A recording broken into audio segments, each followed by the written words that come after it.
지금 사도 될까요? 이 질문 앞에서 대부분은 가격을 보고 타이밍을 고민합니다. 하지만 마지막 결정은 늘 비슷합니다. 부동산의 말, 지인의 말, 커뮤니티의 글, 결국 남의 판단을 빌려 최종 결정을 하게 됩니다.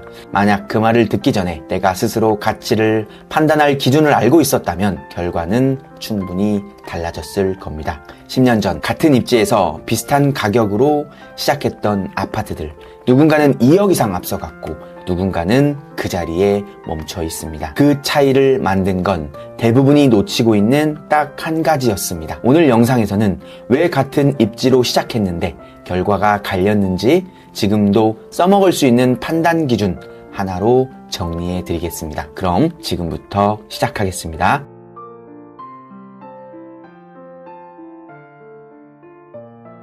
안녕하세요. 부동산 유튜버 봄내음입니다. 부동산 상담을 할 때 많은 분들이 저에게 가장 먼저 이렇게 묻습니다. 조금 비싸지 않나요? 조금 더 떨어지지 않을까요?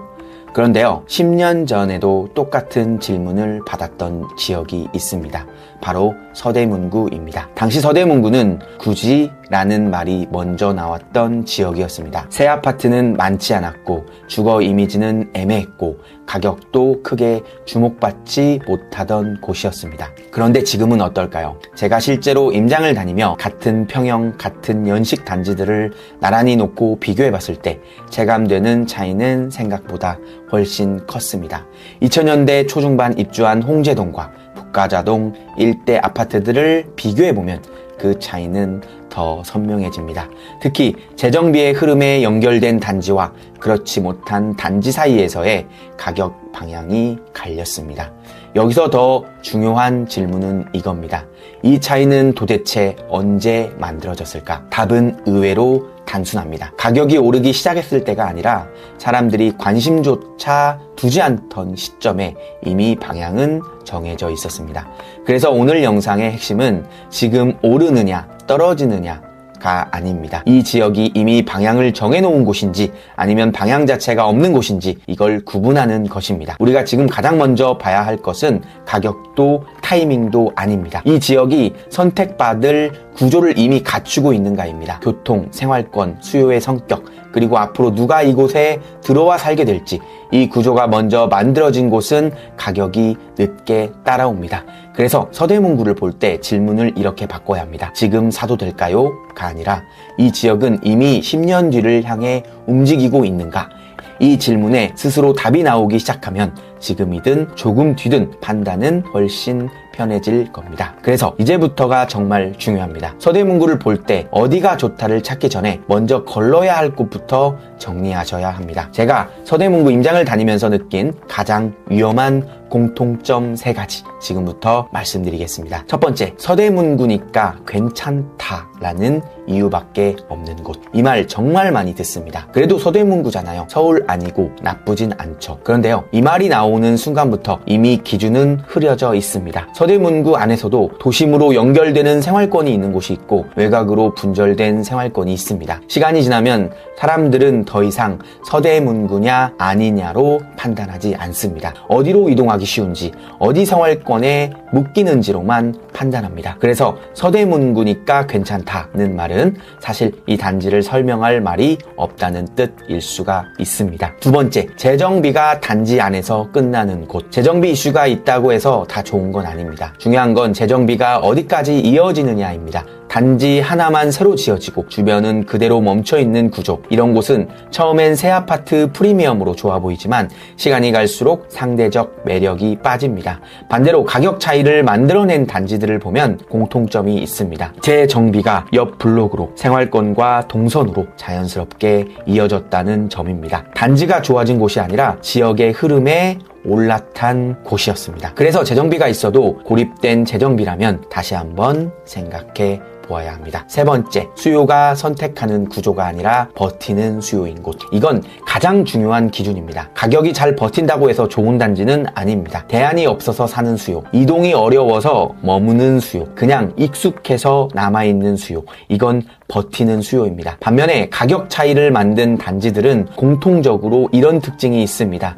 이 가격대면 다른 지역도 볼 수 있는데 그래도 여기로 온다. 이런 선택의 이유가 분명한 수요가 있습니다. 이 수요가 있는 곳은 시장이 흔들려도 회복 속도가 다릅니다. 그래서 여기 말고도 갈 데 많은데 굳이 여기인가? 라는 질문에 답이 안 나오면 과감히 걸러야 합니다. 가격은 버티는 수요가 지켜줄 수는 있어도 차이를 만드는 건 언제나 선택하는 수요이기 때문입니다. 정리해보면 이렇습니다. 서대문구라는 이름만 남은 곳, 단지만 좋아 보이는 재정비, 머무를 수요만 있는 곳, 이 세 가지는 반드시 피해야 할 곳입니다. 그렇다면 반대로 이 세 가지를 피한 단지들은 어떤 공통점을 가지고 있을까요? 이 기준을 어떻게 실제 단지에 적용시켜 볼 수 있을까요? 그래서 저는 항상 이 순서대로 단지를 확인합니다. 첫 번째, 이 단지는 어디로 묶이는가? 단지를 볼 때 단순히 행정구역으로만 놓고 판단해서는 안 됩니다. 이 단지는 생활권이 어디로 연결되는가?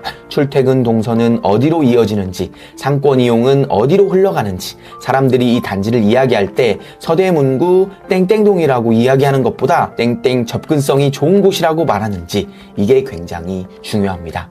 행정동상 서대문구이지만 사람들의 인식 속에서도 이미 다른 생활권으로 묶여있는 단지들이 있습니다. 저는 어디에 속해 보이는지를 확인하는 것에서부터 시작합니다. 두 번째, 이 단지는 혼자 좋아지는가, 주변이 같이 움직이는가를 확인합니다. 재정비, 리모델링, 환경 개선 이야기가 나온다면 이렇게 확인하셔야 합니다. 단지 한 곳만 바뀌는지, 블록 전체가 바뀌는지, 역까지 가는 동선이 바뀌는지, 상권까지 같이 변화되는지, 이건 알아보기가 간단합니다. 지도를 펼쳐보시고 이 단지 주변에 비슷한 시기에 움직이는 곳이 있는지, 아니면 이 단지만 섬처럼 떠 있는지, 단지 자체의 개선이 아니라 대대적인 지역의 변화 흐름에 올라타 있는지를 확인해 보시면 됩니다. 세 번째, 이 단지는 왜 선택되는가를 확인합니다. 이렇게 스스로에게 설명을 해보시면 됩니다. 이 가격대에서 이 단지를 선택하는 이유는 뭘까? 직장이 가까워서? 근데 직장 어디가 가깝지? 자녀 교육 동선에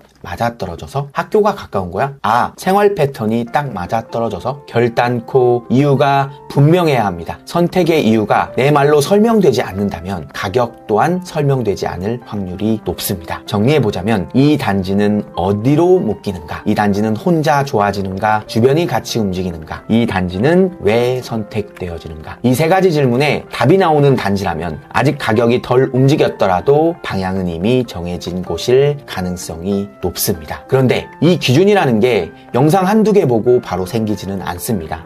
실제로 단지를 놓고 같이 비교해보고 헷갈리는 지점에서 질문하고 이건 왜 제외해야 하는지를 하나씩 정리해보는 과정이 필요합니다. 특히 단지를 몇 군데 봤는데도 왜 헷갈리는지조차 모르겠다는 분들에게 이 방식이 도움이 되실 겁니다. 그래서 저는 가격을 찍어주기보다는 판단 기준을 같이 만드는 방식의 부동산 공부반을 운영하고 있습니다. 서울 지역을 기준으로 단지를 어떻게 걸러야 하는지, 갈아타기 상황에서는 어떤 순서로 판단해야 하는지, 지금 시장에서 무리하지 않고 끝까지 갈 수 있는 방법은 무엇인지 저와 함께 하는 부동산 공부반은 이걸 같이 고민하고 정리하는 공간입니다.